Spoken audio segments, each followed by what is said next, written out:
You are live with Arthur. Greetings, Arthur. What an honor. Greetings to you, Johnny. Like the words are missing every time I have you on my screen. I'm like, in heaven. If that's not heaven, I wonder what is.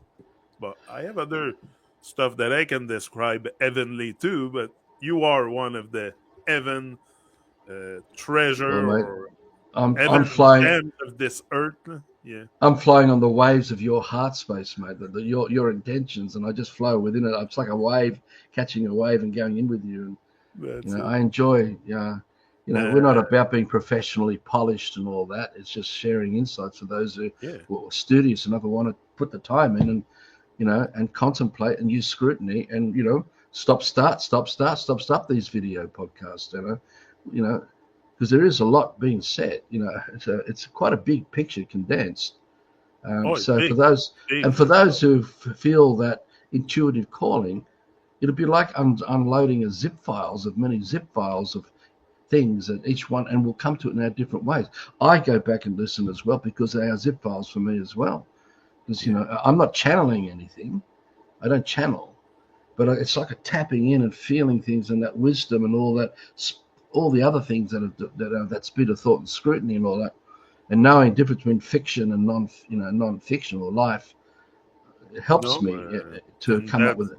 like I was telling you, I re-listened to it, and I'm like, oh, that's very deep. I gotta have Arthur again to make some kind of recapitulation of those 2 episodes we did together because you let out some very profound and deep stuff. So the first one I would like you to go back on is the systems being another man's voice in our head. That makes total sense to me. We have so many voices in our head. And I think the internal work is also to tame those voices inside. So maybe we can get to hear the voice of divine, of God. I can use all kinds of words. We'll use divine or supreme or super consciousness, like we have put in the title. Maybe you can come to hear, not in a way that you will hear an alphabet thoughts. Like it's not something, I don't think the frequency of that super consciousness would come and talk to you with words. That's not what I'm saying.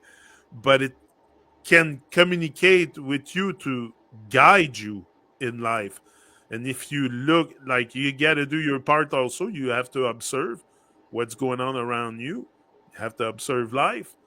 You have to serve, have a servant heart. Once you have all those Mm. things incorporated and your ego fully consecrated to the mission and aligned with the mission, maybe we can come to hear something. Like we want to hear all kinds of stuff, but when it comes to divine voices or divine guidance, often even if we would have it in front of us, we would probably reject it because we're not in that state of mind to be receiving that divine call. But I think if you put yourself in that place on earth with good vibes and good food and good, you treat your body right, like you respect higher and divine, first with your body, treating it right, well, there's other stuff that's going to come and match your frequency. So could that be, Arthur, a way for us to maybe like let go of the voices to hear the divine voice, the divine call, or to really realize that maybe you are a chosen one, or maybe you are chosen for this great work, or so you don't have to be scared It in doesn't matter. whatever you go into in life. So It's very interesting. You know, I keep going back to like a dog will come and sniff us, right, and it gets all the information. So that's sensory. There's no voices that way. The dog may make a sound, and it's communing with whatever life forms it's connecting with, and what the intention of that dog is in communicating that sound. So I'm looking forward to as mellow and calm down and just keep coming, just started tuning more and more around this village life that we committed to co-creating here. I'd love to be able to talk to birds. Like the other day we had birds singing out just out, and that was a butcher bird and a magpie. Um, and I didn't know it was happening while I'm talking, but I've been talking to so many different birds here. And as I'm walking around this 26.8 acres or 27 acres, I might see, like I saw what they call a noisy miner, another native bird. And I said, well, you guys, won't you can move up to the house yard as well if you wish and join other birds who also have made this yard and the trees and that surrounding the yard, which is roughly an acre. We've got a couple of pairs of kookaburras here now all the time. We have, I think, 3 different pairs of magpies. We have at least 2 or 3 pairs of peewees. These are different type of birds. And we have wrens and finches that come and go, and they come in groups. Um, and we have, I could go on and on about these birds. And the butcher bird, there's at least probably 3 pairs of butcher birds. So from the moment the light begins to appear, like very early, I see butcher birds and that they're already out here singing and talking. And I always say, oh, how are you, beautiful? And I'm directly talking to them. I doesn't, I'm just the intention, what I'm feeling, what I'm just telling them. I'm just trusting that they're sensing what I'm talking through alphabets to them. And I've noticed we moved here in October, 21st of October 22. And I've noticed about 5 months ago, something like that, how many birds have actually moved here inside this area. Not migratory, but birds that live here all year round. I'm beginning to notice it more and more and more. So there's something about the intentions of Fiona and this man and others who come and go and live this dream. And the energy, it's like, you talk about a domain. We're putting all the energy into the domain. And we're holding it in the domain. And the birds are drawn to resonate and mirror in our image our love for them. And they come and they pot around so anyway, whether that's I'm on a cruise of fantasy here, or whether this is really happening, because I've never experienced this before like this. It's like seeing paradise unfolding. To me, from what I really feel, it is really that intention. So it doesn't matter how you worry about the voices in our head and all that, because the intention of every man who's crafted or manifested a letter or an ABC, and then they place their feelings with them. So, like, when those birds were singing on the video the other day, they were in the feeling of that spirit, and they were actually just sitting outside our window here, looking through. This is what they do now, at me, sitting here, talking. So that's not an accident. That's actually something that's happening, So I'm assuming that will happen even with snakes, lizards, not getting full of ourselves and getting too wet, but just easing our way in. We can actually sense things. Now, how that works for me is that I've learned how not to listen to the voices in the head. I just tune into what the feel of going around. It's a confidence, it's a sense of not doubting the ability. I guess for me, I had that determination way back in 2005 when the beginning of these huge epiphanies had happened for me. I call them huge because they were big for me. And that determination has mirrored in that kind of passion and discipline and focus and ongoing intentions of the heart in wanting to create this kind of paradise life, to break away from the system with all those voices in our head. Now, I wasn't thinking voices in our head back in 2005. That's unfolded over the years of the Love Life work. But to me, they are voices because it is an intention of a man who seeks to be in my head. Now, it's my choice to allow it to come in and entertain me or not. So if we can, and I should also say we don't want to get embroiled in all this, like, get all caught. Oh my God, this is another voice, and we get so caught up in it that we're creating another whole series of trauma and reactive stuff that we're feeding it. We're actually giving it our destructive energy, all emotional stuff, which is what happens in the system life, because it's the only way the system operates. It needs our creating that distorted energy to feed it, to feed the grid, to feed the domain of the system of another man's invention, and how it was passed down through the generation like an inheritance, the legacy of that man. They called him the Grand Architect, and people can call him Lucifer and Satan and Moloch and Baal and whatever you want, Ahriman. It doesn't matter what names you want to give this, but it was a man.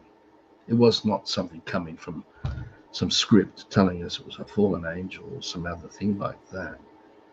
Because, this is reality, this is life. We have just lost our connection with the greater than this life, which is the firmament, the atmosphere of the air and the clouds and all that, celestial bodies and space and all that, which is all part of that super intelligence of our brain. We are no different as trees that cast their roots into the soil collectively across all trees and bushes and that, and access the information highways through the soil and the mycelium fungus and all that. We are also connecting into the super intelligence of consciousness, of our true consciousness, of every man that ever was and ever will be, and all those stars that are all these soul groups and clusters. It's a living creator, living creation that we are, and we come out of that. So I wouldn't worry too much about the voices as such. I just think that if we have a determination to become quiet and peace and calm, and we just learn how to stop listening to all this chit chat in our heads, we can create the space with our intention and determination to allow the sensorama of life to it's already absorbing us all the time, but we can start to attune back to that and feel it. So, I mean, maybe I'm waffling through these different things again, but I've had this ability where I can attune to those feelings of that super intelligence and feel it and sense it. And then I also it's like having one foot in the light, as an analogy, and having one foot in the dark, which is all the voices and all the system stuff. And I've been able to use that chaos inside me through my own body and all its suffering, everything I've gone through, to work out what's what and which is which, and how, and have that confidence that was greater than what was happening to my vessel, than the suffering that was going on in my body, to navigate a way through, because the intention was to find a way out. I determined to find a way out of this mess, which meant that I was able to journey way back before the system intention began, when a man started it, and to see how tribal villages, nomadic community, doesn't matter, were living without the system and all that scripted stuff. So it became obvious to me that we never came from the Dark Ages. There were no Dark Ages back then. The Dark Ages only during the fallen state, when we've been caught up in the voices of other people's intentions to dominate our vessels, whether it was in the early days of overt with whips and swords and belting and whatever, the Roman centurions and the Greeks and all the invasion armies and the Persians, all that stuff, all that power and control and domination, and whatever psyops were developed from them back then in the overt system, which probably would have been with religions and gods and stuff they created, myths and mythologies, and that the everyday slaves, the people who were captured, would be at the effect of those intentions in their head, those voices, right? Most of the tribes of those days, they couldn't read and write. They had no comprehension of constructs and concepts, right? Just like, for example, the man on the land here, the black fella, seeing these unidentified floating objects coming across the ocean, these British imperial ships or Spanish, Dutch, French, or whatever, from those bloodline Europa families. They're all connected, these people. The man on the land here would be going, like, what is this? What is it? They wouldn't even know what it was. They're looking at it as a ship with its flags and whatever it was doing. And they'd be just perplexed and fascinated, And then they see what became a rowboat, and some men coming across to the coast with their big pointy hats and the kind of attire that people wore back then in those navies and that.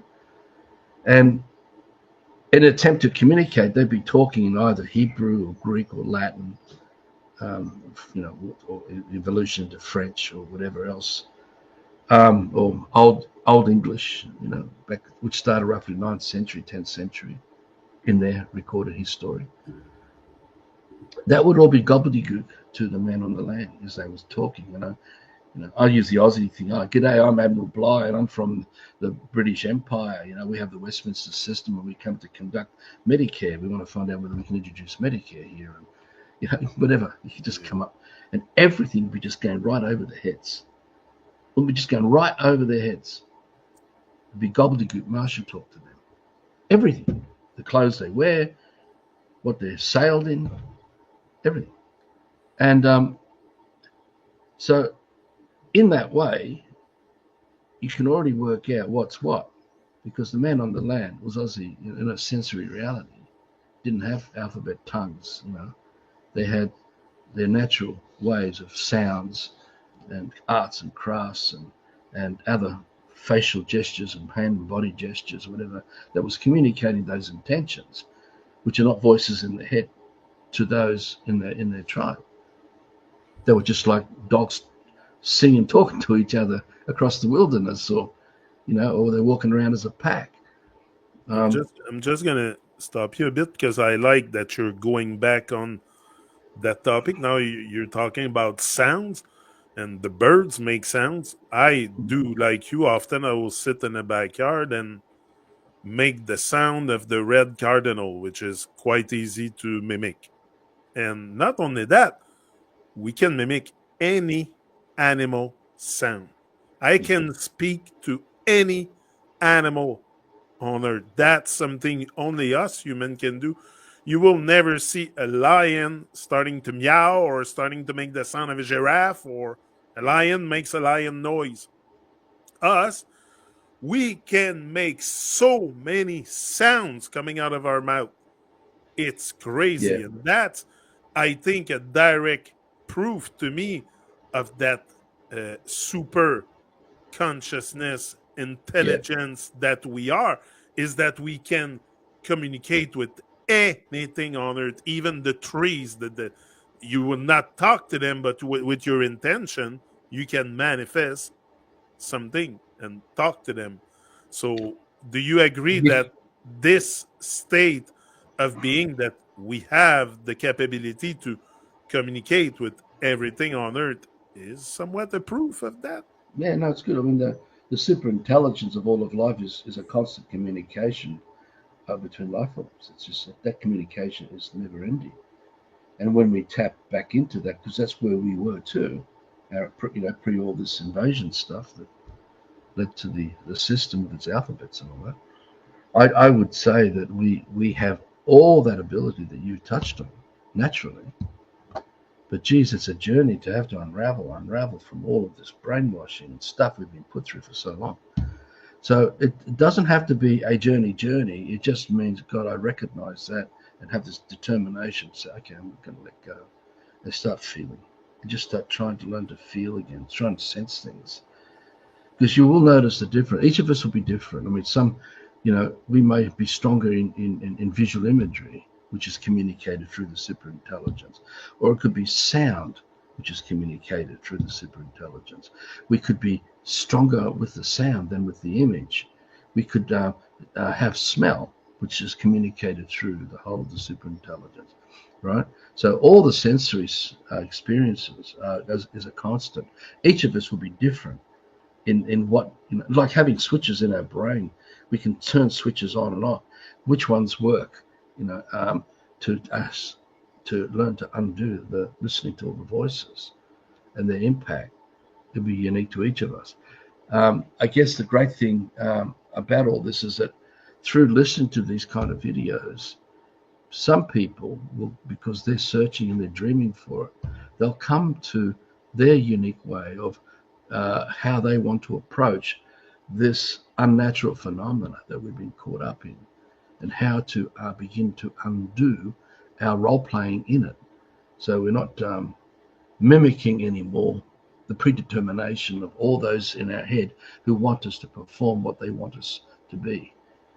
Because the language is a robot program. The whole English alphabet language is a robot program for robots. There's no argument about that. For me, it's absolutely, it's a program performing all the fictional tasks to keep the system rolling along, because it needs that constant communication. It needs that constant alliance with physical effort to maintain and uphold fiction, because fiction can't be sustained. So you need to let it dissolve and collapse and rebuild it with another one. So we see series, always see series through everything. Doesn't matter if it's books, stories, motor cars, motorbikes, trains, planes.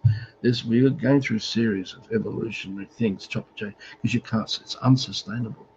All fiction is completely unsustainable. So, but the true superintelligence is sustainable because it lives in the eternal here and now as a constant. And the more that we don't affect and do harm to life, to nature, the more that communion is happening with us and us with it, and the more it tells us who we really are, reminds us of who we really are and what we are, and that can give us some kind of influence to help us get back. In spite of, you're living in near Montreal. I'm now out of Sydney, but I'm still got civilizations around us. And it's extremely challenging because, everything has been so compromised. All the commercial world of that fiction and the domination power of these people control most of the resources, if not all the resources, that we need access to through money. So we've got to work to make fictional dollars so we can then go into the marketplace to buy plumbing materials or buy electrical or whatever, because we have to, well, for us, we feel we have to transition gradually from the system to no system life again. And in doing that, we're learning through our bodies, learning how to live without them. So we start dropping things like headphones and internet and all that. And we start dropping a lot of technology, and we start to live without them. But we need something else to replace it with. It's no longer a prosthetic. So we have to reconnect to all those things to remember who we are, so we can live without prosthetics and begin to commune with each other through sensory means. Whether I could, just send you an image because I got you, hold your picture and put a picture in your head, and you go, oh, Arthur's trying to contact me, and you just lock in and we send pictures to each other and communicate without having to use internet or mobile phones and all that. We actually can do that. And that's how nature does it too, whether it's smell, sound, taste, because these are a constant, because it's the substance of life. The confusion, going back to touching on some of the other things brought up in the other two videos, is the distortion of feelings that are not natural that's confused us. And we are so caught up with so much distortion. And we've learned to accept it as believing it is part of reality when it ain't.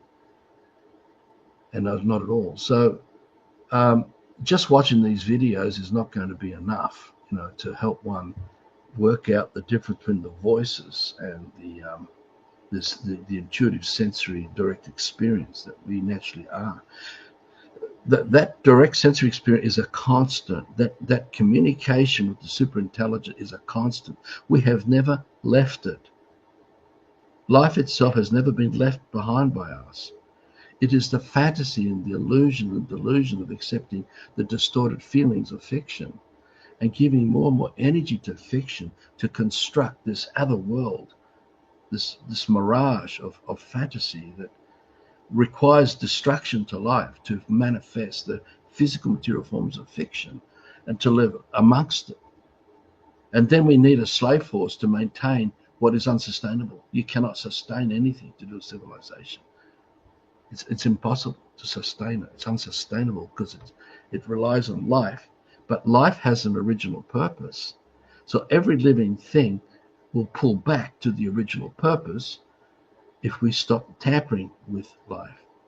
So forests will begin to return back, will swallow up old cities and have those cities. Well, in fact, we probably have the power to use, this is mentioned in the Ringing Cedars books, we have the ability to direct microbes and other things to dissolve concrete and plastic and break it all down much faster, whether it comes through our kids who can do this, but we can actually break it all down much faster to remove these fictions and to allow life to be restored, so the communion with the complete super intelligence of all of life is what is the Godhead, what people call paradise. It's what we are all aspire to, even though we've been hijacked from it, we've been seduced from it from so young. And Arthur, is there a difference for you between fiction and what I was gonna say? I had something in the head. I forgot. We're Between talking about the fiction and voices in it. unnatural. Between fiction and unnatural, because you talk about fiction, but also you told me that the stars above were unnatural. So now I would like you to No. maybe Okay, let's. extend on the unnatural and the What fiction, because what what often what sounds unnatural to me sounds like fiction. So what now what is unnatural are the definitions, the scripts that have been explained to us about through okay, astrology or astronomy and so on. the script That's of what's unnatural. that. Okay. What we're looking at with life itself is real, but everything that coming into our heads, it's like I said about.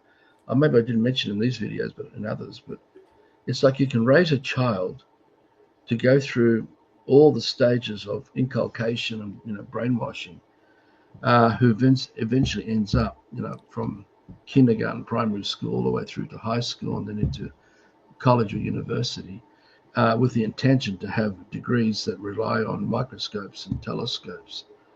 And they become so brilliant at working with microscopes and telescopes in observing life. But every single thought in their head that's coming in there while they're observing, under the name of scientists, whatever, is not coming from what they're observing. What they're thinking, it ain't coming from anything they are observing of life itself, because they've lost that connection with that super intelligent communing with them, with us. So not only have other voices got into our heads to shape our perception that we've gone and become people good at working through telescopes and microscopes, etc., but also we've garnished all these things. We've added our own to it as well. So it's very, very challenging to undo all the scripts. Oh, we're looking at Mars, we're looking at Venus, and there's Mercury, and there's Saturn, and there's Jupiter, and there's Neptune, and there's Pluto, and there's the Sun. And all these triggers, because they're like triggers of fiction that we're recalling, representing, is what keeps us in the matrix of the system, where we're just listening to the voices. Because you understand, like a man who's disconnected from the superintelligence, who happens to be a scientist or an engineer, or whatever, is able to go to a mountain and rip it open and put a highway through it, and be able to begin to take everything out of the mountain that they feel they need, with its whatever minerals they want. But at no time are they communing with the purpose of the mountain, of that ecosystem. They don't know it. All they know is the engineering and all their plans and things they want, in superimposing that fiction over the mountain. Now we're doing that with each other.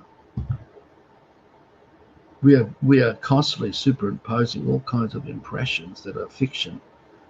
Oh, he's like that, she's like that, he's like, what, and we get into the psychology and the counseling and all this stuff. And we end up, we get so confused about who we really are that we actually go to counselors who then have to anesthetize us Yeah. We have to become comatose within the fictions of voices in the head to learn to live with the voices in the head and say this is normal. And learn to find peace in that. We can actually find peace with the voices still ruling us and be totally oblivious to all of this. And bless the hearts of all those with good intentions who are doing this as professional psychologists and counselors and all that. But this is the wrong direction. We're not supposed to be doing any of this. Because you can't define it. You see, what is, there is no, you can't define color to anyone. Because look, if there were 10 of us standing together and we're observing a life form, we're looking at what we now call a yellow daffodil.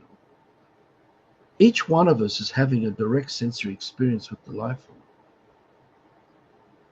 And if you're looking at it, I could never ever experience what you are experiencing, even though I'm standing next to you as we're looking at it together. And you will never be able to experience what I'm experiencing with whatever process is going through my head either. So we thought we need to communicate with each other. This is what happened way back. We've got to communicate a way to comprehend fiction.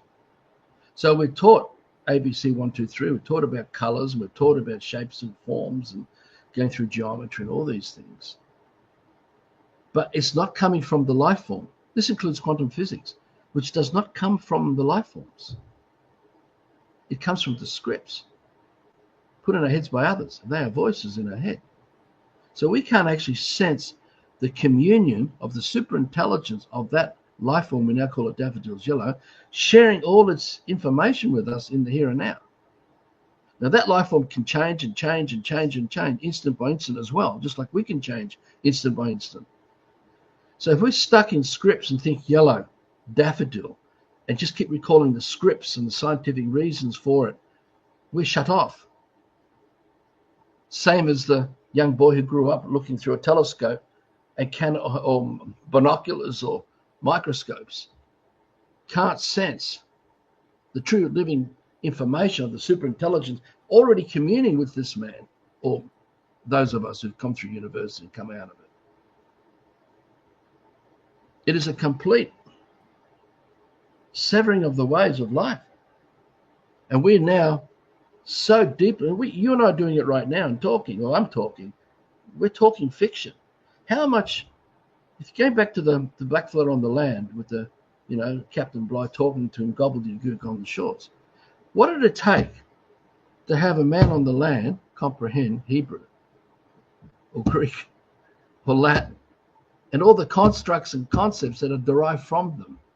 Do you realize how much effort has to be put in, and we have to remember it, and it becomes a storehouse of fantasy between our ears, because the only place we can hold it is we have to imagine it and hold it in that ego, that artificial person we talked about in the other videos, because it doesn't exist. That information doesn't live in the tree or the bird. So when you walk into a forest, all this stuff doesn't exist anywhere we are in nature. It can't be found. If a child brought up by nature was walking through the forest and came across a magazine that fell out of an aeroplane that was going across the skies, and it happened to be a Superman magazine, it would mean nothing to the child. It'd be curious and be fascinated, what the hell, but it would have no sense of anything. And I think what to you relate said to makes sense, because it takes us a long time to learn a language in school. Like, how Yes, many exactly. years did they have to pump it into us to finally get the picture about French, English, or whatever, and the writing without having any fault? Fault, I think you said in English. Yeah, Default. because all these things is what arms us to be slaves, cogs in the wheels of the system that's turning, that we are participating as a labor force. So we need to comprehend the constructs and concepts that come up, instant by instant, which is a constant communication, which is reminded through the media, and it's reminded through television and radio and through schools, and when we're talking with each other, we're recalling it. So we're getting refreshing things. And I didn't know that word, or I've forgotten that meaning of that word, and you want to relearn that word and that meaning, and then you try and apply it within the scripts of what you use to talk down the line with others, because you find these pieces of words. But we're talking about hopping into a vehicle we call a motor vehicle, or hopping on a motorbike, or a truck. The amount of fiction involved that we have to learn just to be able to hop in and be able to start it up and know there's a clutch or it's an automatic, and be able to know we've got to, okay, this is a right-hand drive or a left-hand drive, and we have to drive on the left side or the right side of the road, and the opposite traffic is coming the other side of the road, and we have to bitumen the roads, we have to put gutters down the roads, or on the highways we have to create slipstreams that allows us to travel in faster distances. But the depth of fiction we have been inculcated into, that we have become marinated with for so long, we take it for granted now that you and I can talk this modern English language, and there are so many constructs and concepts that we are delivering to each other that you recognize what I mean within the fiction, right? Now, you imagine when you go to work, and when you're talking with your family, when you go for a job interview, or when you're going to study at school, or study whatever you want to study at your course or whatever. We are so hoodwinked by this stuff. Now we're inside the wave of fiction. We're inside the slipstream of fiction, which ties to the his story right back to where all this started. But everyone needs to be infected, be completely caught up by this dis-ease, this unnatural phenomenon, so that we can tap in. So today, we celebrate New Year's Day. Now, you can't go and visit New Year's Day. It doesn't exist. You can't talk to New Year's Day. You can't talk to seconds and minutes and hours. You can't talk to all these things because it's all made up.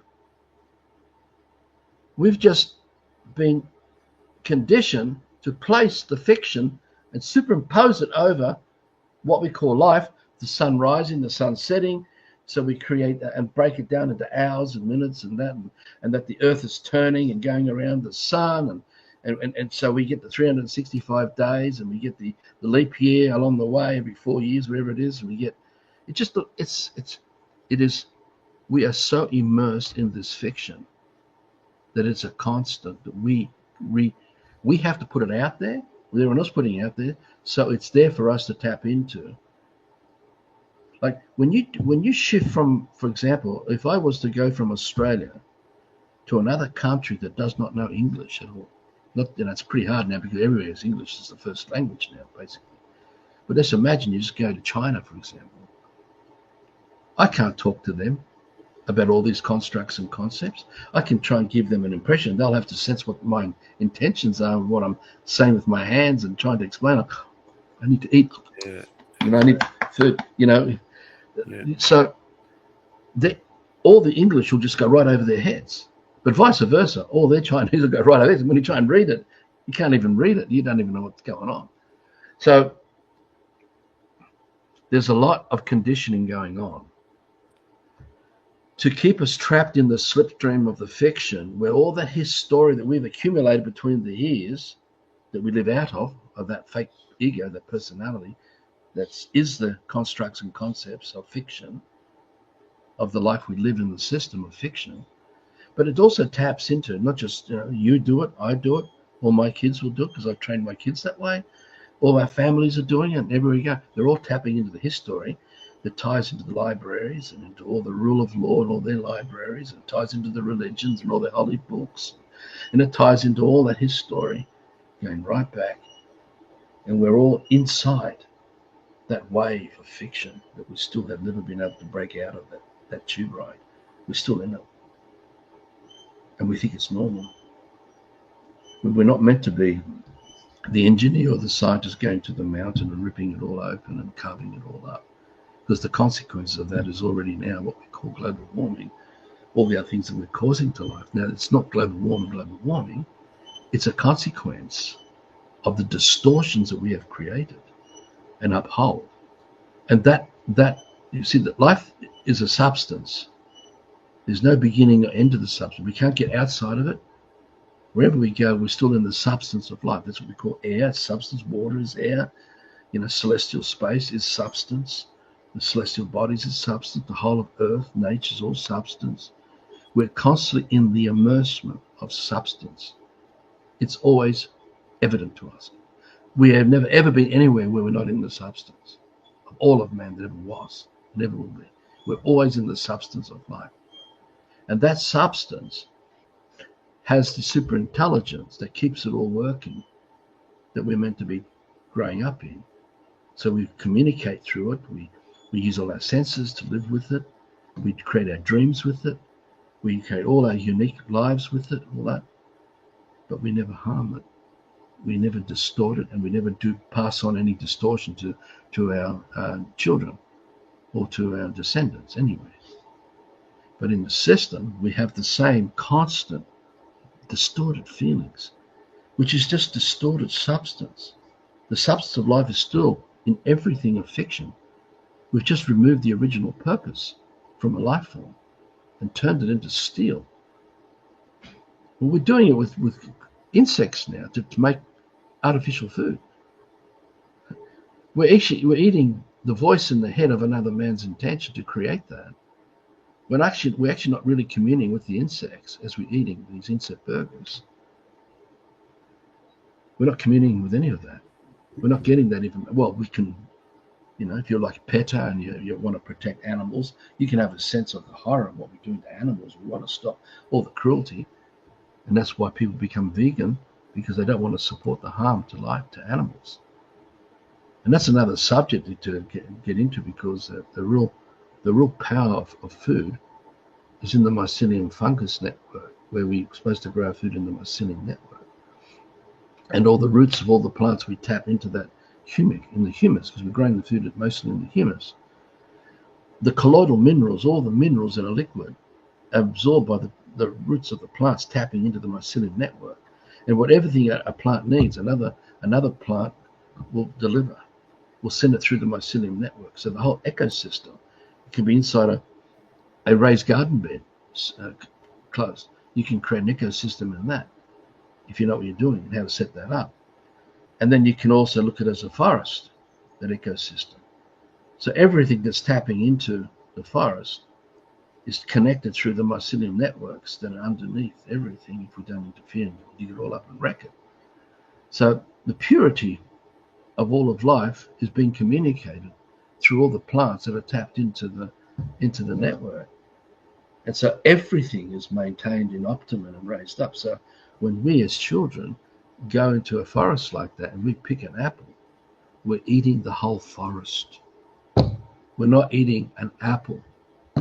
We're eating the whole forest with all its goodies and everything for our immune system and everything else. So in that same way, just to finish this mycelium thing, you can create that. You can create the mycelium work. This is what we've been doing through our garden projects and things we've been learning over the years, how to recreate that, to get the mycelium working. And then we've added our own, diatomaceous earth and zeolite and boron and Epsom salt and fulvic and humic acid powders or liquids. And, we put in kaolinite, which is a form of clay, and seaweed. And it goes to many others that we add. And that becomes inside these raised garden beds and helps to stimulate with what's happening in the humic world underneath the surface, the colloidal minerals, the liquids that the plants tap into and absorb into their fibers. And we eat those fibers raw, and you get the optimum. If we heat it and cook it, we're diminishing that optimum. So So when we when we realize, first of all, that the divine forces works with a network, okay, there's a network on the ground, and that network is the net worth of the earth. It's not a bank account. It's not nothing to do with that. Exactly. So our net worth is our networking stuff, because that's what will make us grow stronger if we can get the networking with each other and finally dissipate the confusion. Yeah, it's absolutely, because The reason I brought up the mycelium network as an example is the same thing with the air. When we breathe out and our intentions, we can connect with the superintelligence, so we can actually know the truth about what your intentions are, because I can feel it. I don't need it to be explained to me by somebody else, because that can distort it and confuse me. And in fact, I can actually disconnect from it, and all I'm left with is my own images that I've placed and superposed on you, which has got nothing to do with you and your intention. And that leads to slander, and that leads to committing fraud and all kinds of other things, which is the whole system is rooted in this, because we're forced to fit inside predetermined boxes of explanations, of rulings and judgments, etc., which has nothing to do with the uniqueness and originality of our lives as it changes instant by instant by instant. You see, so someone wanted power and control, believe they have the right version of reality, so they've gone about forcing their view on everyone else to get them to comply and conform to that view.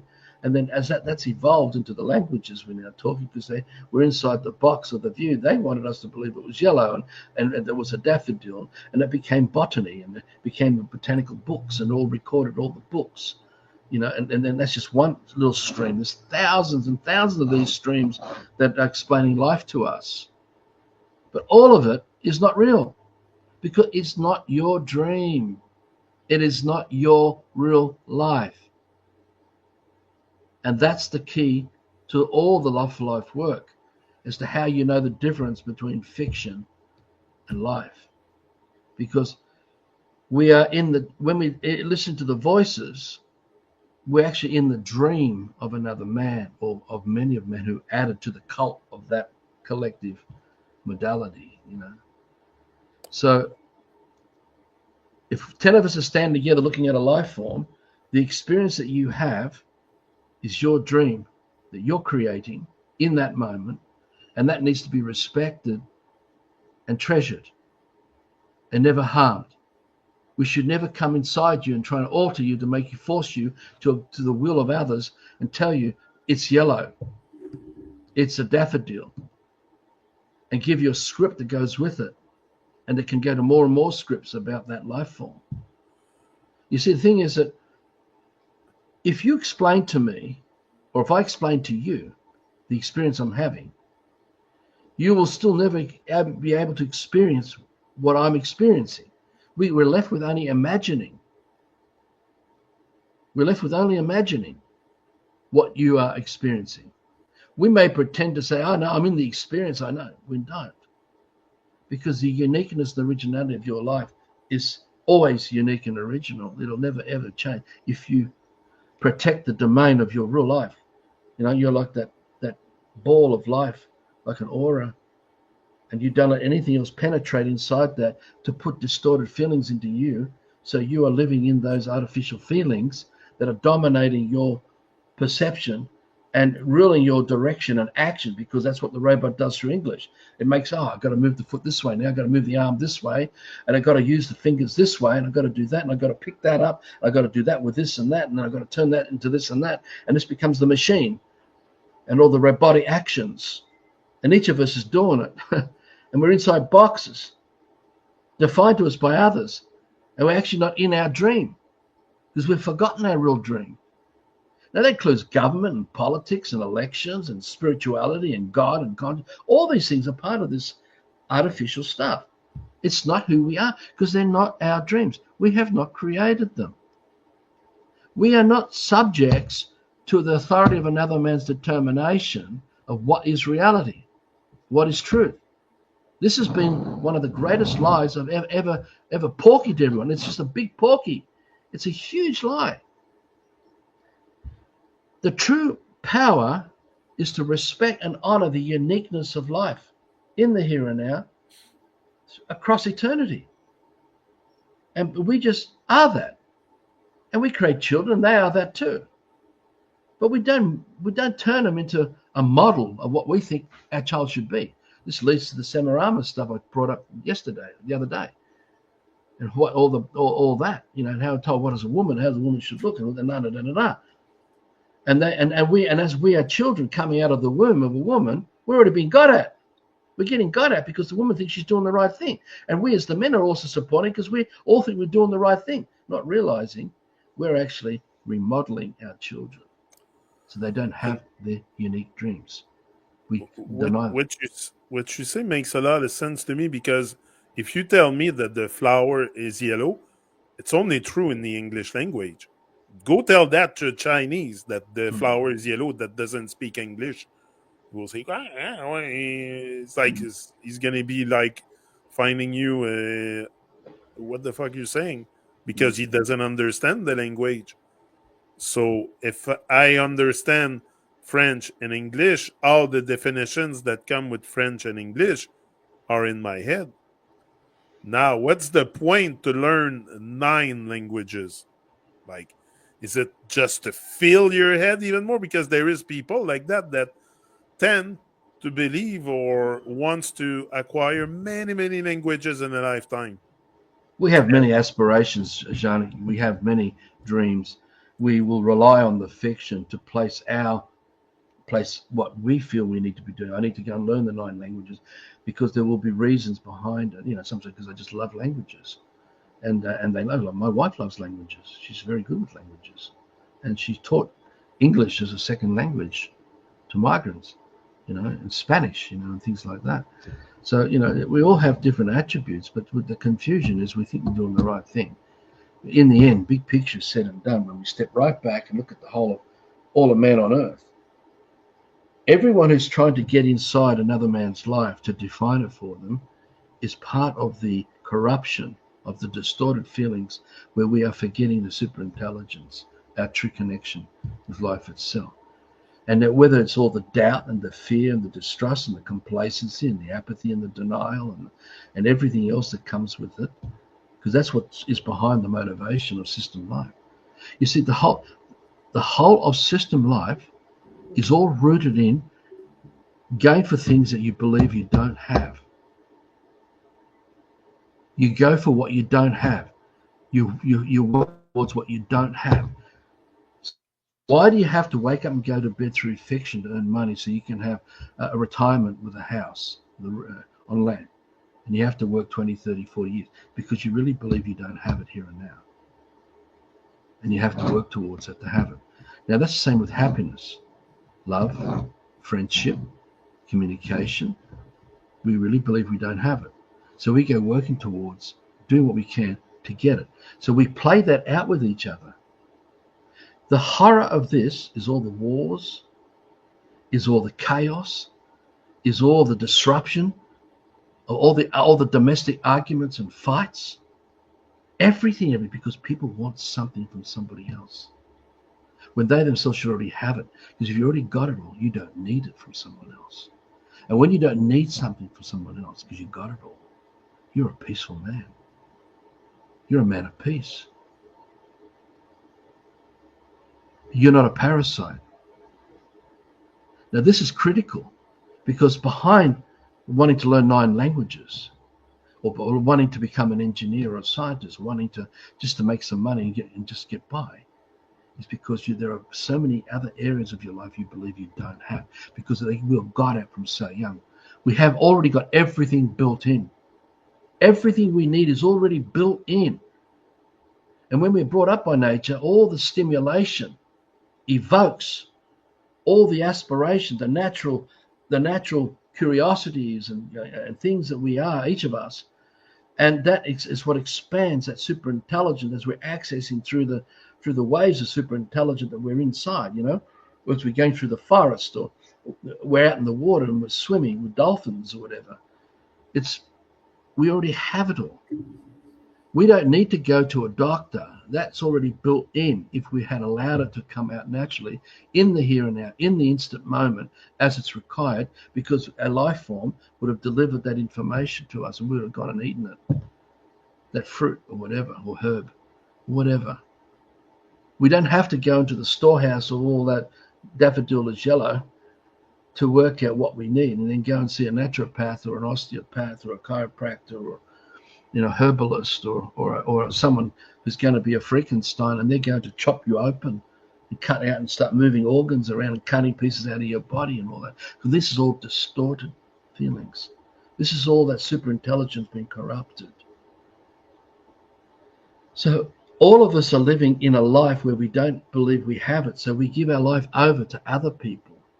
We give away the responsibility of our lives over to others, who then tell us how to think and feel and what to do and what's right. They tell us which is left, which is right, which way to go, where you I mean, you look at the system with its admiralty law and all its thousands and thousands of statutes.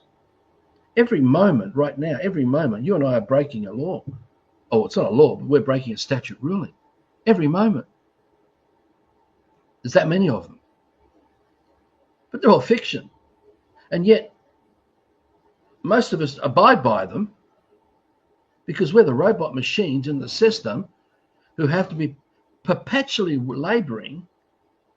We get our rest, but that rest has also been constructed inside suburbia and apartment blocks and whatever, motor cars and mobile vehicles, tiny homes, whatever,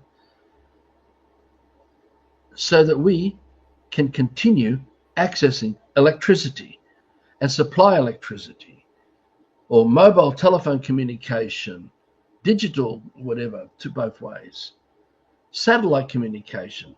We have a relationship with Elon Musk. We're using Starlink. I've got a relationship with Elon's technology so that I can talk to you right now. But you see, all this is this artificial, distorted feelings of that super intelligence that we gave up.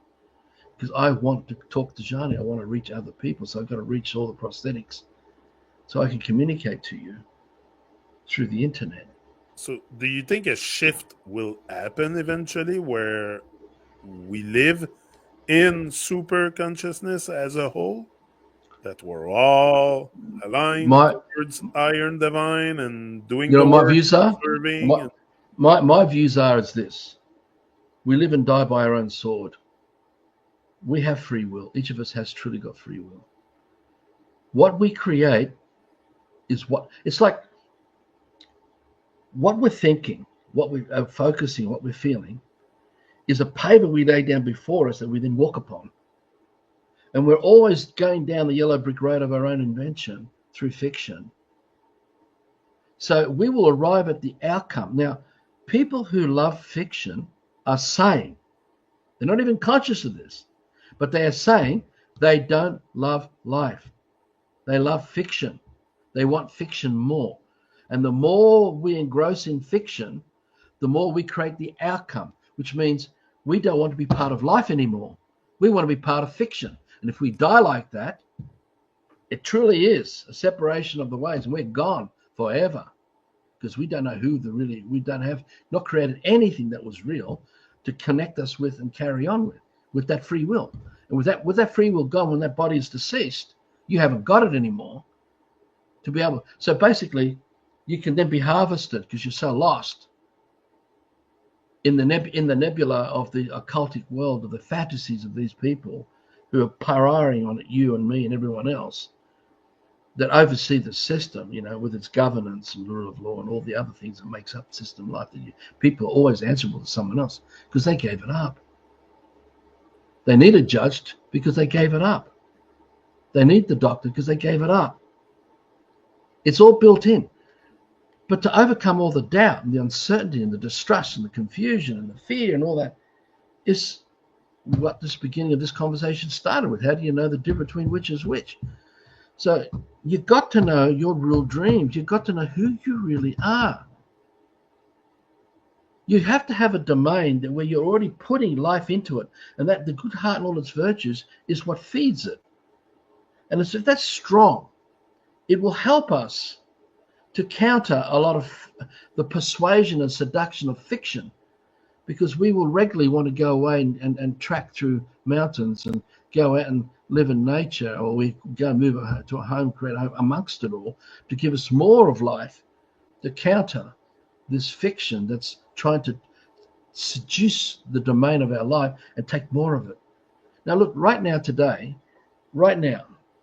you have tens of thousands, if not hundreds of thousands or millions of men and women, our brothers and sisters, who love fiction so much that they support the aircraft industry. They support all the military industrial complex.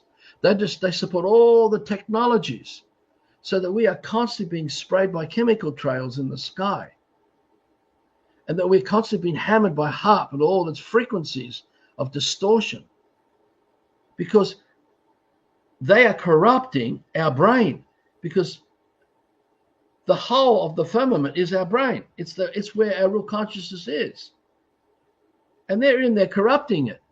The same way they tried to bring fluoride in between your ears to put inside your body and to give you preservatives and other things that you eat and put inside your body. And so many other harmful sounds and images and fear porn and pornography and all the other things that just do immense damage to us. And I've done this through direct experience. I wanted to experience these things on my own body. I've done some crazy stuff, but I wanted to learn this. I wanted to know the truth and not just imagine that I'm thinking this and that it's, just something that I've just added to it, and it's the truth. But it's only happening because people have created the outcome for them. The people die, and they really die because they've created the outcome like that. So you can live a whole life where you have not created your dream, to have a real life of man that carries on eternally, to live in a fiction of what you think is a man, with a name you've been given to it, with others who love you that give it to it. But it has no place with life, and it has nowhere to move on with, because you can't sustain it. It's unsustainable. So you're relying on not just the military-industrial complex, all these people, to do all that to the atmosphere that we're all tapping into, which creates so much confusion and distortion and voices coming in our heads that, and getting worse. And it really is getting really that bad. But then we have the whole system life as well contributing to it, because all of those things at the top are all connected to the shopping centers, to the roads and the highways and the government departments and the rule of law, and all that's connected. So we are constantly we're doing it. We're screwing each other over. So we don't allow us to have our real dreams.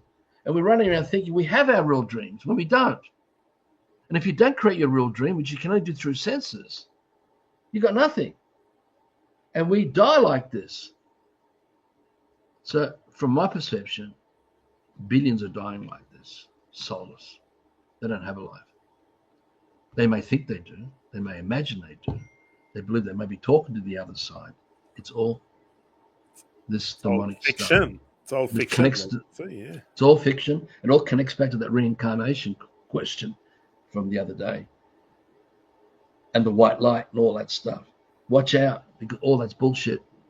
It's all rooted in the occult. The occultists at the highest levels are promised their own kingdom in the heavens, a place where they rule, and that they will have their subjects, and they'll rule over that, just like you have Caesar, ruling over Rome and all that's conquered, right? So there are many occultists who are sucked into this, who are doing the most dirtiest of dirty works, driven by this promise that they're going to become lords and things in the afterlife. I thought the veil was thin, but it's a pretty thick veil in front of us. That's what they do. Before you go through all that stuff and the languages being just there to mess with our eyes, like, it's crazy. How many languages on Earth? Why so many also? Well, it's a saturation. The fiction has to be saturated as a constant. So we're always tapping into it. And we're not tapping into the super intelligent because we've been distracted and confused. Just a distraction too. All those languages, Arthur, it's mostly distractions and stuff.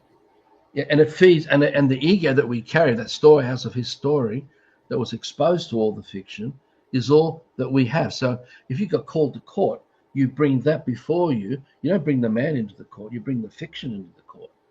They don't see the man. They see the fiction. And you talk from the fiction, about the fiction, the statute, rulings, and laws. You never talk about the man, because the man, they don't see you. The real living, they don't see you. It takes a lot more to be able to break someone's conscience, to get them to want to feel you, who you really are, and get them to not ignore you, and get them to not walk out, and get all the other things, to really bring them to their knees themselves, even though they may not do it physically, but in between side, to shame them, to show them just the horrors of what they're doing. because that's exactly what they're doing. And all these people who've been given all these promises, all within the hierarchies of that pyramid compartmentalized system, right? With all the different levels of initiation and information provided on a need to know basis. You only know what you know wherever you are, wherever you've been invited into. And even up to the highest, in the end, after everything's said and done, they are all gone too, because it's all an abomination. They're all inside the distorted intelligence of the superintelligent. They are in a distorted world. So So how do you if we want to get in touch with the God frequency, let's call it this way, the super consciousness, it's really to starve everything that has to do with the system in our heads that I'm talking about. Like, let go of a lot of stuff.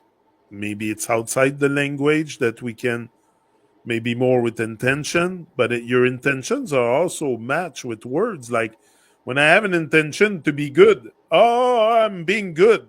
So I have a word in my head associated with the action. So how do we associate actions without words, without, like, it's so hard to detach ourselves Well, from it's there. that It's there. program, It's there. from the A program. child can learn through observation. I mean, a child learns by the way the parents are and the tribal members, because the whole tribe brings up the child. When you're living from the good hearted virtues, that super intelligence is completely absorbed in the child, and the child's absorbed in it, everything. So it picks it up naturally anyway. You don't have to teach a puppy dog what it is to be a dog before it becomes a dog. There's nothing to teach anyone about anything. Already what it is, it is. It's just that we have been got out. The information that we tap into that tells us what we are has been, it's like There you we've go. been hiding. Something else has come in and we've shifted the other stuff out of the way, not realizing we've done it. And we allow that egoistic stuff of the history of all the fiction to rule ear, which is then played out in all our actions from night to dark and from bed and getting out of bed and all that. It's all predetermined. So So, I mean, look, our connection to higher and divine's been hijacked. it's already here. We've already got it all. Remember, it's not a journey to a higher connection. We've already are. We've got it all now. It's a matter of just letting go. The real shift is just turning your back on it all and start getting back to nature and just learning how to undo the subjugation of supporting harm practices. We've got to learn how to undo it. Now, it's very challenging because we're so compromised. But if that's why we're creating a village. Look, going back to the other question, just to come back to this about village, is that to me, all civilizations, and we're in one again now, are unsustainable. They all become extinct. And everyone in it becomes extinct. So those who manage to walk away from it manage to carry on. All those who die in that have gone forever. Right up. So once, for example,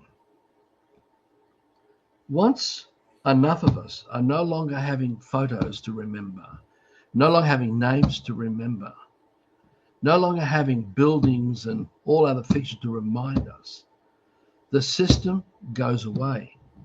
It disappears forever, never to be recalled again.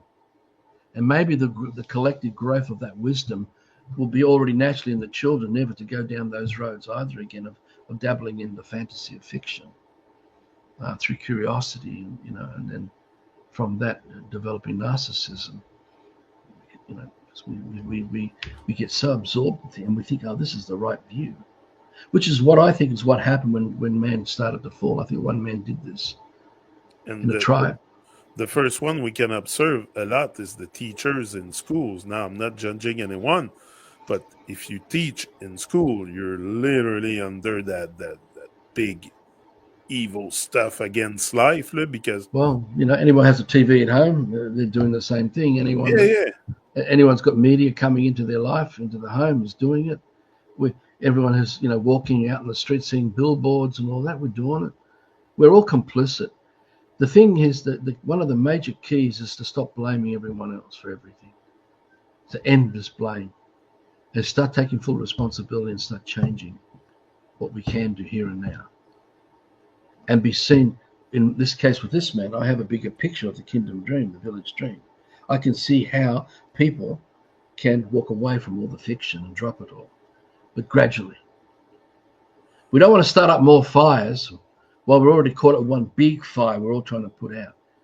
So we don't want to recreate more and more distractions, getting more and more caught up in, like posting another view and posting this on Facebook and all, because we're just recreating the stimulation of fiction, which is what we're calling out the fiction to come into our life to give us more fiction. And it comes through the people who are caught up in fiction who come into your life even if you don't even know them. Things happen because we are the ones manifesting it. We're attracting everything because we're putting it out there. So when we withdraw, we have to cut away from all of it. We stop supporting it. Now, we may still use fiction as in plumbing for now. We may still do whatever we do with big machines to create, in my case, creating waterways and keyline watering systems and getting streams and getting water to move. So you're always hearing the sound of water on Ironbark Farm and all the joining lands that go to the river as we acquire it all. This is what our goal is. There'll be many hundreds of acres. But they have the sound of running water in the distance. Or if you're living closer to it or walking through it and having wooden bridges and creating a paradise life that keeps you so entertained that you have no need to want to leave it because you've got it all already built in with everything, and you're so fulfilled.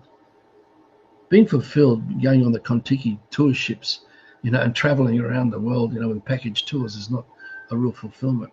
You're not really experiencing the real life, because the real. Let me finish. Yeah. The real life that's critical, the only is the dreams that we create that are unique to each of us. Those dreams are undefined.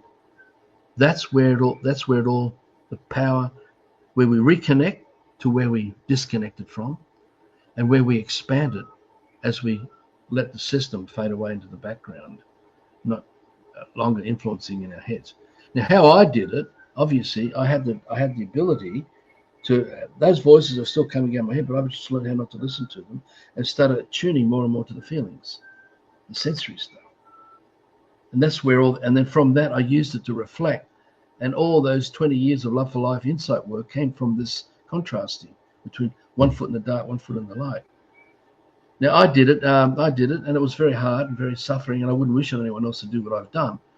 But it's not important whether I've done it or not. The fact was, I just wanted to know what was the truth, what is really the truth. Only to realize it was undefined. You can't tell people what the truth is. I can only tell the truth of what isn't the truth. I can show everybody the fiction or the lies of what is not their real life. But I can never tell anybody the truth of their real life. So we've got to get back to the real dream. The dream we create, each of us create, because that is the soul. That is the soul. It's a word. Forget the word. It's what makes us who we really are, that is built out of the superintelligence that we're bonded with, and that is eternal life. Even when the body's laid to rest, that eternal life continues on. Because we're in that superintelligence of a living consciousness.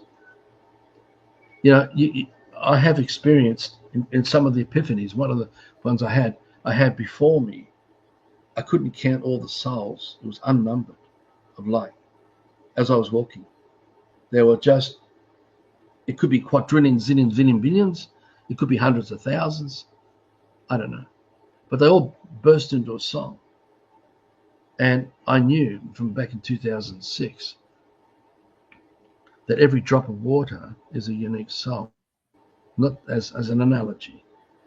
If you're holding a whole lot of water in our hand, and you imagine they're all just living consciousness, us, each drop is a unique man, even though it's part of the whole of all that water we're holding in our hand.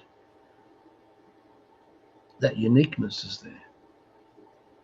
And that's the kingdom village that I'm committed to co-creating with Fiona. This is what we're doing here and now. They're doing everything to try and stop us from making this happen, because this is the greatest threat to these people. Because the remedies can only be found before the fall into the fiction in the first instance. We need to go right back before it to realize that everyone lived in paradise everywhere. Whether you're nomadic or whether you're in a community village, whatever, it doesn't matter. We didn't have the system. It didn't operate. There were no dark ages back then, because the dark ages is this system in our head, and slaving for it and living for it and being told, okay, you got to build that pyramid. You're a slave. That's not our dream. It's someone else's dream and all their fantasies, of Pharaoh and emperors and Caesars and dictators, and presidents and prime ministers and popes and archbishops, and it goes right down through big business corporation heads and every area. All those Rock star. people performing those jobs, let's say plumber or whatever.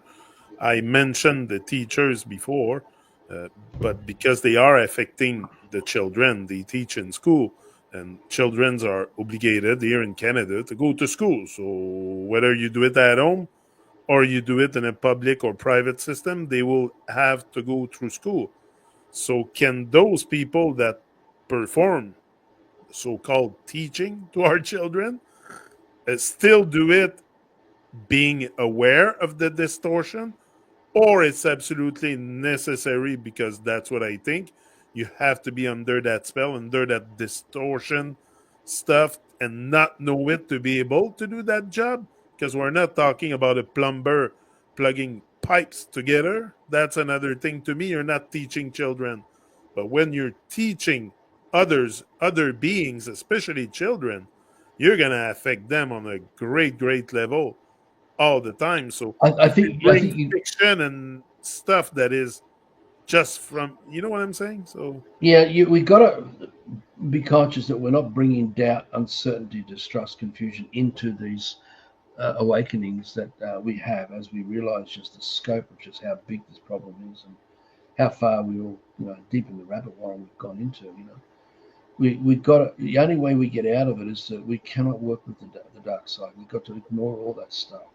Look, as a challenge, it came to me while you were explaining that. Here on this Ironbark farm, we're on almost 27 acres. Now, we use the system to get out of the system. So meaning we don't want to create more small fires we have to get caught up in. So we use the system, fit in with the system to serve the bigger picture of how life's going to be without it down the line. Whether it's in this generation or the next one, doesn't matter. The fact is we are putting it into place. So for example, instead of having 10, 15 families all moving on this 27A and creating massive battles with the court systems and the courts and all that, because they're going to say this is illegal and all that stuff, even though I'm out of the system, their law doesn't work with me because I've been out for 20 years now. I still have to give my energy to this, the amount of effort I have to put in to show they have no authority over me and what I'm doing and what I'm taking responsibility for. Now that opens up other sentiments here. There's other range of things to talk about. Maybe in another interview we can bring up some of these things, because I'm not their slave. I'm not answerable to them. I'm not harming them. I'm not inviting them into my life.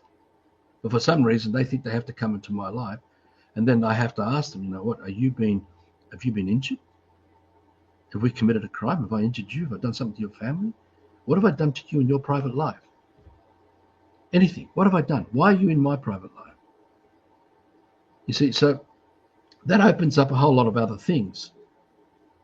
And you've got to be really strong to know who you are when you work out that sort of stuff with these people who believe they're doing the right thing as authorities coming into our life to tell us what we can do on land.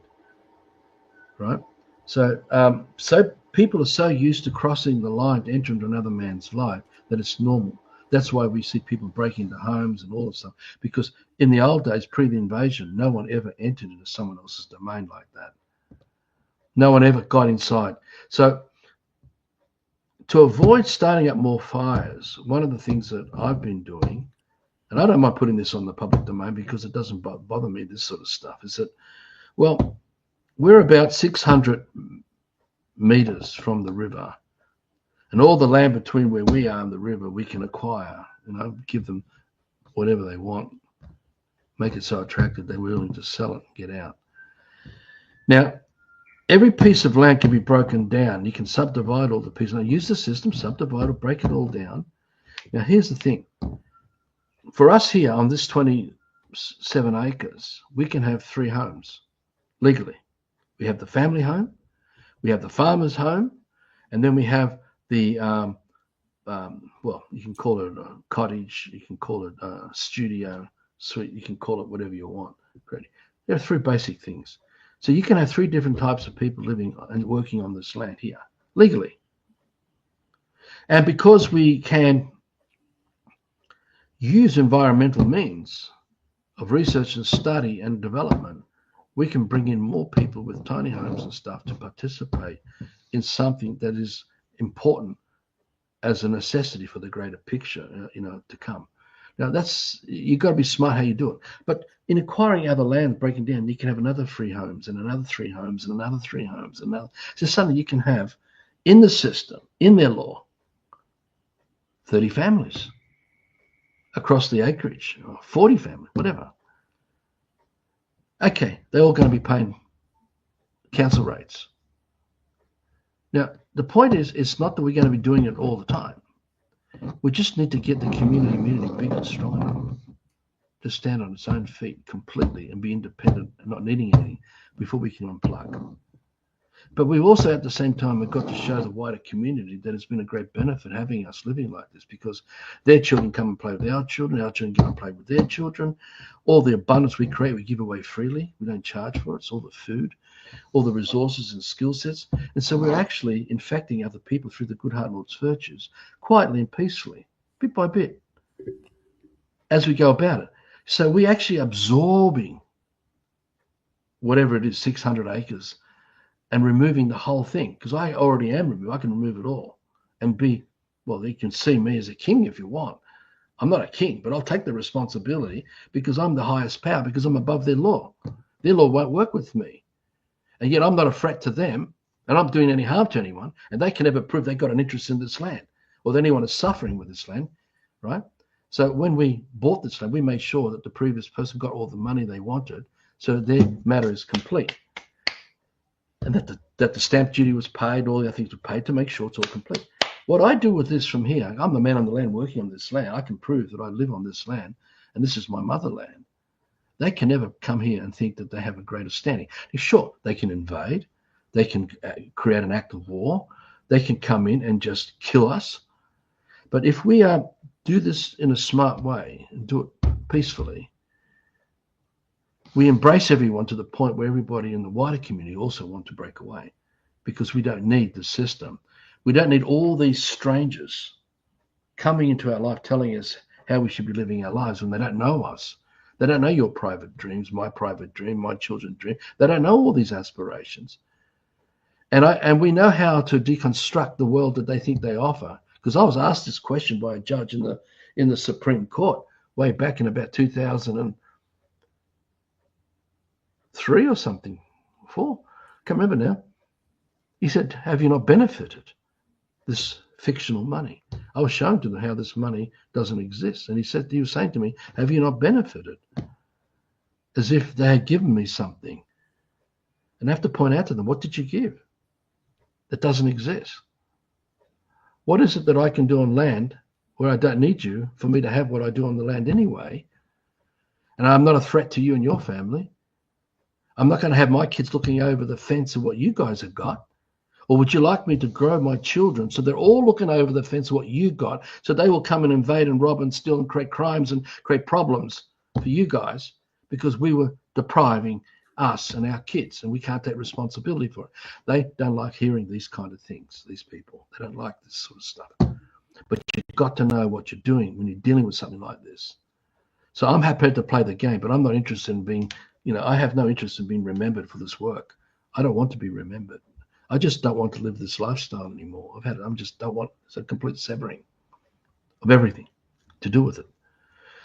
So that's my approach. And one of the ways I can deal with the system and breaking it down without creating more fires, have to put out, by building up a larger community of people who are all working in the system. Yeah, some got to still work in the system. Some got to still bring money in outside, but that could go to pay the rates and buy the materials and resources we need to build all the infrastructures of all the whole system that we're going to, of the community we're going to live in.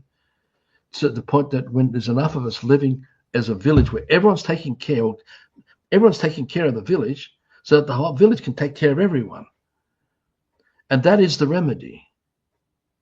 That is the true remedy, where power is brought back to the local level, where everyone knows each other at the local level, intimately, where everyone's child is been raised by everybody, without harming them, without taking away and interfering with the uniqueness of every family and their home, their little domains that they have, their 1 hectare of land or whatever it is that they need to be living in that community, of a larger community, where there's no local councils, there's no more state governments, no federal governments. We don't need greater government. Like, one of the other things I've been pointing out to people is that they have to create problems at a local level and create such chaos so they can then bring in something bigger than local to maintain power and control over what's going chaotic local. So they create state government. And then because state government's a problem, they then bring in federal government to try and deal with what's happening in federal, state and local. But if we are fully responsible for our lives, we don't need anything that we're answerable to, because we don't need any of it.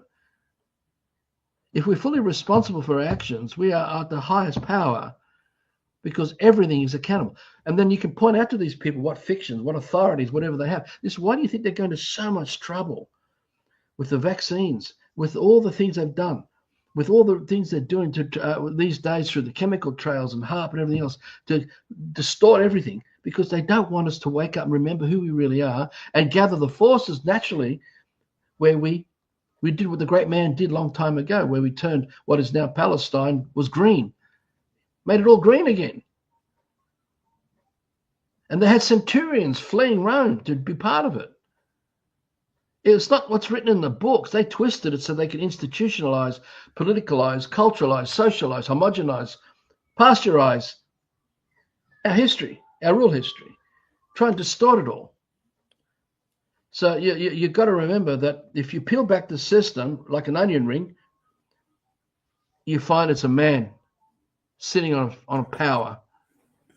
Yeah. You peel back Mohammedanism, Judaism, it's a man or a group. That's what we're dealing with here, who believe they have the authority. Everything else that's extenuated from it, to have minions trapped in it through the Roman Catholic Church, Church of England, the Jesuits, the Greek Church, etc.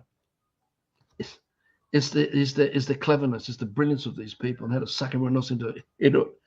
But the great man everyone calls Jesus and all that, it's not that real story, because if you think about it, anyone who's waking up to the big picture of the truth, you can see how important nature is. You can see how important the green and all the abundance of food, because it feeds us, and all the clean water we drink with it, and that we take responsibility for it, because that's where we get life, and our super intelligence is connected. So they knew all that back then too. So everything that's been created today, that's what we're trying to do, has already happened before. They just removed all the key stuff to leave everything institutionalized and politicalized in such a way so that Jesus would have a pope, and would have the archbishops and would have administrators and that. And or in this case, when you got the rulers of behind the Judaic world and the Hebrew world, and now it's the legal system. The Sandringham have become the court system, the bar. Everything that worked back then is the same today. You still got the court system and the law of the people. You still got the religion and all that connects with the law of the people. You still got the government and all that, which connects with the law and all of the people. So it's a cunning guile these people have to try to seduce you that Jesus is the Savior and the Messiah. He never came as to be anybody's Savior and Messiah. He can only show the way, but take responsibility for it. You've got to take responsibility for it. You've got to want to love and allow God to come into your heart, into your life. This is what I talk about. You've got to allow it to work with the good heart and all its virtues, and let that become the dominant power. It's not centralized as a man that we answer to as a God. It is what we are part of as a co-creation of life itself, which means we respect everything of life. We no longer interfere and corrupt it, which is what the great man was on about. They left all that out. They just removed it all. Because that's just think about it. Like in an overt system like that, you look at the journey of the Israelites from the promise, of them, and then having to go to Israel and then become slaves in Egypt, become slaves in Egypt, which is ancient Greece, and then having all those hundreds of years and all the stories they've written to be able to get Moses to create the Exodus so they can turn their back on the system. Only really what they've done is they've conscripted everyone to go into a covert system of slavery, which is the New Testament. Well, the Old Testament was all overt and the New Testament was covert. That's just me. That's just how I look at it. That's what I look at it. Because it's still all fiction, no matter what you're looking at. I look at it all as fiction. So it's just they're changing the way fiction works, because that's all the occultists have to work with. They can't work with the super intelligent, because that means the good heart and all the virtues will be uplifted. And we're back in paradise. So they've got to work with the distortions of things and then uphold it and maintain it and make it look like this is the best we can be. This is normal. Chaos happens. We have up and down, up and down, up and down. Chaos, peace, order out of chaos. It's all engineered, predetermined. And they play on the fact that they must make you believe that you don't have something and you need it. So you go looking for freedom and you already got it. You're already on land, but you go working for it and you got to pay taxes and all that to have it. And it goes on. This is so insidious. This comes back to love, happiness, joy. We already got it all. And when we are that, we don't need it from anyone else. And when you have a team of people co-creating like that, it's very powerful as a tribe, as a village. And that's what we're doing. And that's the remedy. And that's how you get out of this mess and how you work it out in your unique way, which is fiction. I think you just got to work it out. Like I said the other day, I can't go and visit number 9 anywhere. I can only go and talk to a man who talks about number 9, who acts on behalf of number 9. I can't go and talk to a god of fiction. I can only go and talk to a man acting as a representative of that god. Now, you only have to watch all the shows and TV shows about all the old days from the Old Testament, New Testament, all the stories, all these priests and all that acting as the authorities of this God and God's word and all this stuff. It's all this deception. Now, whether they are all complicit into it, which I suspect many are, because you've got to know, it's like a tennis court, which is what a skilled judge will do with a mortgage case, where they don't want precedents. They don't want to establish a precedent where you can collapse the whole system. So they have a judge who will try and keep you inside the tennis court, because in a tennis, you're playing with a racket, right? It's a racket. And you're playing with a ball, and you're playing with opposition, with opposing sides. You've got that duality now. And then the court has all the boundaries of all their rules. So they've got to keep you inside the court while you argue and fight inside the court system. You get someone like me comes along, I step outside of the whole damn thing. None of that works. But I've got to be living proof that I'm not in their world. I'm not of it. I'm not to be arrogantly or smart ass or anything. It's just, it really is life and death in some ways, because you're dealing with people who, the history of invasion and murder, of genocide. Look at the scale of what they're doing today to try to deceive people. How many millions are dying now because of the vax? Now, the real statistics is very interesting. I take an interest in these things. It's going over into the millions. Now, people will always say, it's due to this and due to that and due to this, but the death rates as a standard yearly death rate in the populations of the country, there was one girl I came across who did this about a year and a half ago. There was a spike back in 1962 or 63 above the normal average of the death rate. It was a very small spike. But it's only since what happened a few years ago that we started seeing a massive spike starting to increase of the death rate, the average death rate across the population. Even though the population has grown since 62, 63 to 2003, it's still, you can see the average. And that really shows the evidence. And when you see men and women, there are a lot of videos that I looked at of who work inside funeral areas, who are reporting things that they have noticed. And then you come across some people with autopsies, and they're reporting what they have found. And you see this as a collective. Sure, you can get caught up in a conspiracy theory, but to me, there's so much meddling going on. Now, remember, forget all the fear porn. The whole of Corona was fiction. Everything to do with everything associated was fiction.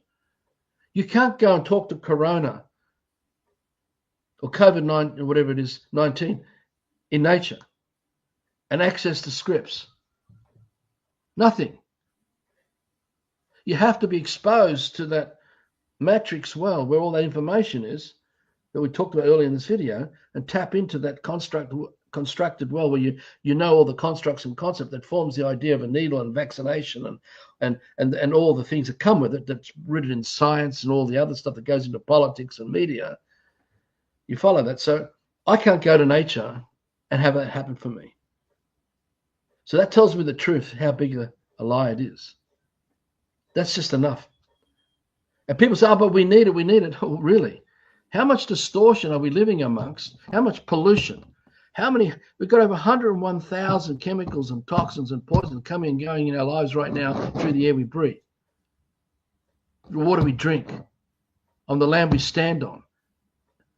And you add all the microwaves and radio, all these other frequencies and things that they've created for us to communicate, cellular, digital, etc.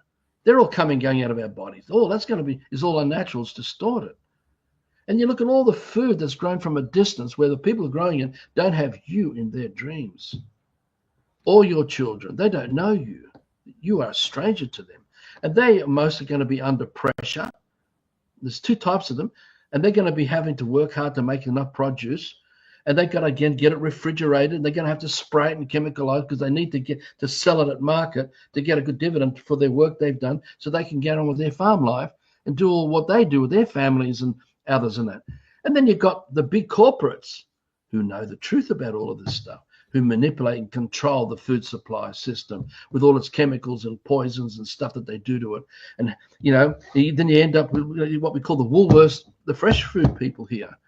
There's nothing really truly fresh about, because it's not grown in the true ecosystem of the earth itself, where all the plants have got the colloidal minerals all in it, which is what gives us the real health, let alone all the other things, that people kind about vitamins and all the other stuff. But so if you follow what I'm saying, there already is a massive distortion that we live amongst that's creating so much chaos amongst us in health.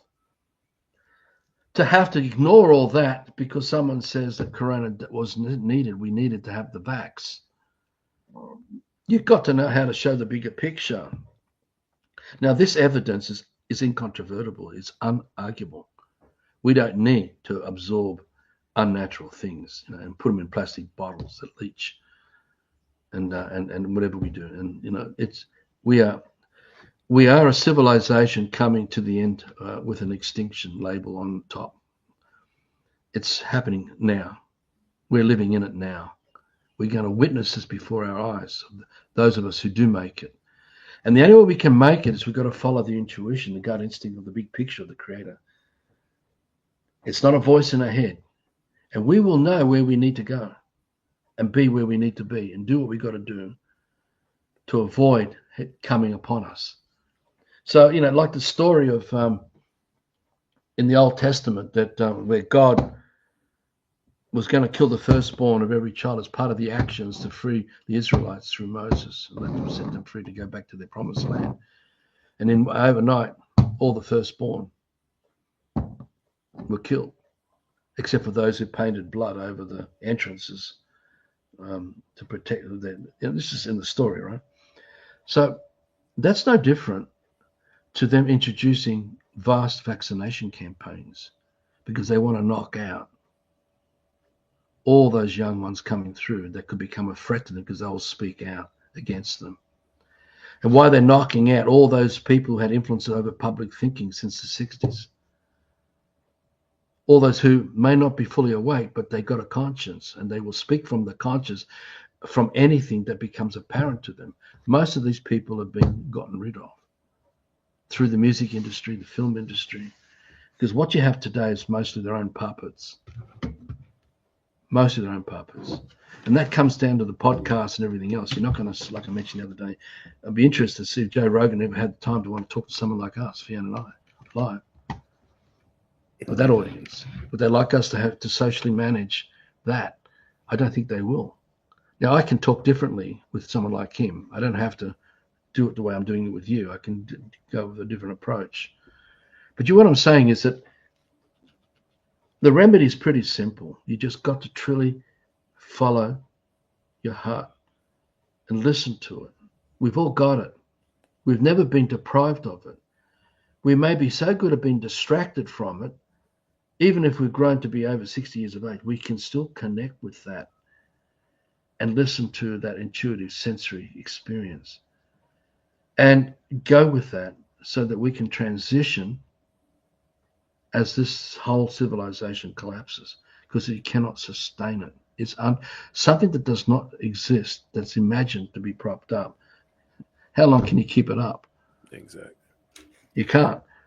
Well, Arthur, I don't want to cut you off, but like I said, we're going to do an hour and a half something. We're already an hour and 40 into our talk. Someone posted something in the chat, and that's how we're going to start the other one, and I find it very more than interesting. It says, there is no duality. The ego, the I, is an illusion of separation with what is, what is. There is nobody to drop the high. And let me explain. Let me quickly explain this. Yeah. The ego is the separation where we form this narcissism. We carry. It's like a library. Yeah. And we carry this artificial library, and we think, oh, this is Arthur. This is Arthur's address. This is where Arthur's about. This is Arthur's race, culture, creed, and there's your duality. And it not only plays out in the vessel of this man, but it also then plays out in the vessel of everyone else who also carry that box with them. So there is no duality that way. It's an illusion. It's fiction. It doesn't exist, right? So it's he's not correct. Black and white. It's always gray. There is, when you see duality, you know you're in the occult. You've been trapped because it's streamed down from the highest place of the occult who created it, filtered down through the system life, coming through music industry or coming through film industry or coming through newspapers and magazines and trash magazines and coming through iPads and iPhones and commercials and stuff and podcasts, because there's tens of thousands of podcasts out there now. And there's so much internet chat with so many different themes being talked about moment by moment by moment. This shattered reality is all playing out the duality because it's only inside the story that we carry around of that ego. When we don't have an ego, when we learn to step aside from it, who we are is everywhere. We're not centralized. We're no longer centralized because the whole of the system is all rooted in centralization of power. That's the all-seeing eye. That's why, in the gradual fallen state of the system, we had Joe and Luigi's hardware store and Mary and Tom's plumbing store and Peter and Paul's fruit shop. They've all been consumed now because they can't handle the financial might of these people who create money out of thin air, and they become the Bunnings. They become all these international corporations, including McDonald's and all that, who are dominating at the local level everywhere, where once there was a hamburger store or a food shop. Even though it's all part of the system, the gradualism of centralization. Now you got Officeworks, Walmart, and then they make you graduate Amazon. In school. And so we are now. That's all part of this duality of this thing. When we step away from all that, there is no more centralization. There's no one out there that can rule us anymore because we are it, each of us. And that's the true godliness that we are created in. That's the image of the real creator that's in all of us, that lives in the here and now eternally. We have never been separated from it ever. Only the illusion, the distractions that come from those illusions, those fantasies, have misguided us, confused us. So he's right. What he's saying. We're gonna get back to that topic because it's big, obviously, because this world is thriving on giving us a duality all the time in everything, even male, female. Now, does man and woman really exist, or it's man? Because you always refer at as man and woman being man. Maybe one day we'll get back to life. It's just life. Your life, I'm life, we're all life. No titles, no labels, no nothing. That would probably be how it will be, because I'm sure in nature it works like that. Yeah. Everything then become instinctive, like to maintain the optimum nature, to maintain the optimum of nature, of life, right? You think about this. This is just to finish this. The cheetah will do what the cheetah has to do with its prey, but then you find videos where cheetahs and their prey are sitting at the same waterhole, relaxed. So the reason why a crocodile comes to attack us is of the distortion of that misuse of that super intelligence. It instinctively knows, without having to rationalize it and talk about like you and I are talking about it, that's impure. When it comes across the true consciousness of a living man, it won't touch the man. It knows instinctively. It's no longer voracious and threatening and dangerous. And a man like that can also co-create and work with the crocodile. Now, okay, this is really freaky stuff, because the same with Oh, white shark, yeah. but It's with, deep. with white pointers and all through nature. Nature is maintaining the optimum so that the perfection of the dream of life continues to exist in the here and now, eternally. So we can come and go from this physical encounter, this substance life encounter. So that's why we have the optimum of nature, and why, what people call dog eat dog and survival of fit, it's not. They're just maintaining the optimum purity of every living thing. So that collectively, from the biggest picture, the whole of creation, it continues to exist in a physical form, in substance, that we can enter into a life and be part of. And then after, that's the best I can explain. I don't have all the answers to all this, mate, but to me, that is what's going on. So yeah, the super intelligent, returning back to that, is the true godliness of all of us. And we're not less or lower or higher. We're not below God. No, this is, I'll quickly end this for you guys. Just a couple of things here. I've said to Christians who've come into my life from time to time, because I grew up as a Christian and my mother's still Christian and Greek Orthodox, and I say to them, you love your children, do you? And they said, yes, we do. Do you love your children unconditionally? And meaning, do you dream for them to do even greater things than you, and that you'll do everything you can to support your children so they can be that? And they say, yes. So I said, do you think the Creator created you and want you to be less than the Creator?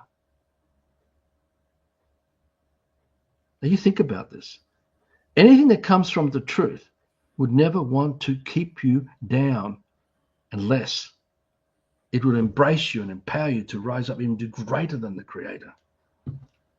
I'm not joking when I'm saying this. This freaks people out when you point this out to them. And the other thing I say to them, well, you think you've been saved by this God, right? But here you are, you're still supporting the system, and you allow, by your participation, that the slave system must continue, and all the role playing of all the blue collars and white collars and all the different categories of titles and deeds and standings that they all play out. Do you think that the Creator who loves you unconditionally would let you back into his paradise after he witnessed you destroying Earth that he gave you? Would you let someone else come into your home after they destroyed it for you the first time and you fixed it? Would you let them back into your home? For sure, no. I wouldn't. No. Exactly. So I say to all the Christians, just how much more destruction do you think you're going to participate in and support in your relationship with the system, while you think you're saved and you're going to be with your favorite Messiah and saved in the afterlife? You really think this is your Creator is going to let you in when he has a history that he can tap in and see how much you have destroyed the paradise he gave you and gave your parents and your grandparents and all your descendants right back? You think he's going to let you back in? You think he could trust you not to harm and destroy the one he's in? As these analogies, right? So this is the kind of absurd things that I find that really are very disturbing about how disconnected we are, because we think we're better. Why? Because we went searching for something we don't have. Now we cling to it emotionally, destructively. Oh, I've got something better. Now I'm looking down on you, and there's your arrogance and all this other dark stuff still playing out, because arrogance is still a destructive emotion, with doubt and uncertainty and distrust. Same with righteousness. See, it's not about first and last, rich and poor. It's about embracing all of life and nurturing it all to just rise up, like you talk about. Rise up. A Rise natural up. thing. Anyway, a pleasure and honor again to have you on for this divine moment, divine talk. It's recorded in time too. That's what's great about it. As we talk together. You're very inspired. Obviously, I think everyone I've noticed that Arthur is a very inspired man, but also you have done a lot of work, so it comes very natural to you to speak these words. We can all tell. Just want to know So what the truth was. All I exactly. wanted to know what the truth was. I need to come to realize that there is no truth that way. And you don't come here to lie, so you don't have to remember anything. You just go free flow and out of And the your reason, and the exactly, and the reason for that is a lie is a curse, and everyone lying is processing curses, yeah, and the whole of the system is fraud, and everything in system life is a lie of that fraud, and people don't realize how the curse is working on them. And that's why they have death certificates and all these other hidden words in the English language that shows their dead state. It's staggering how many words you can find that come with this. So yeah, a lie is anyway. a curse. It's very, very challenging to not have to process a curse, which is another reason you've got to be smart enough not to get caught up in this stuff. So again, to calm down and just work with the good heart and all its virtues. And just like the great man said, do unto others as you wish them to do unto you. Just be morally correct. Practice it. Just keep practicing it. Keep it all very simple, and work away at the little things, and they become bigger things. The old motto: look after the sense look after the dollars. Look after those little acts of love, and those little acts of love, kindness, good heart, virtues, will Yeah, start taking care of all the bigger ones. Because you're attracting and drawing it to you too, and doing it. So you're already going to have things happening. It's the same as we breathe. We don't have to jump. I'm not going to jump from here across the room 10 feet to grab my next breath. I've already got it here and now. And all the time we're talking, I've already got it here and now. And it's eternally here and now. Unless someone wants to come and subjugate me and put me into a space where there is no air and try and kill my vessel that way, I'm not going to be threatened. So why do I have to worry about all these things? So if you just look after the basic things, don't get into doubt and all that, everything starts getting taken care of. And everything you need starts happening. So it all comes from the bigger dream of what you're holding. If I'm holding for abundance of food, abundance of water, abundance of nature and life, abundance of brothers and sisters, co-creating just a simple way of life from the heart, ignoring all the differences, ignoring all the other things without disrespecting it. We actually can live like this. It's not impossible to do if we want to take the responsibility to stop harming each other and stop playing out the egoistic forces that play out through us, that push us away from each other and centralize and play out these. I want that. This is for me. It's mine. My version, my thing is better. I want to be noticed because no one really deep down, you don't really love yourself. So you spend your whole life trying to make it to impress other people around you. And you have to be a slave having to maintain the lie of that fabric of how you look, because you spend your whole life mimicking other people, and then you keep changing how you're mimicking other people because you still don't know who you really are. So, I know a lot about this sort of stuff because I've had that directly in my life for many years, many, many years. But that's not another subject, another time, bro. okay, we're out. Anyway, large up, Arthur, large up, everyone again joining us live and watching after. Most of you watch it after. We get it. Yeah, we're not always on the same timing and time, so. But we will be forward again with Arthur definitely because I got more questions for him. I'll have questions till the day I die, probably, with this eternal internal dialogue or war going on. So no, we're gonna dissipate the Just war and go into peace. Can I just say that in your videos, if I give you all our links, Yeah, and you can put them in the about section yeah, of your video, and I yeah, do it to the ones when I put up. People who want to explore Ironbark Farm or want to explore Love for Life, want to look at these and find out what's going on, they can have that. Because yeah, really, the reason why I do all this talking, why you do it, is we all want to create these kind of village life communities. yeah. Because that's all we've got in the end. We don't have anything else.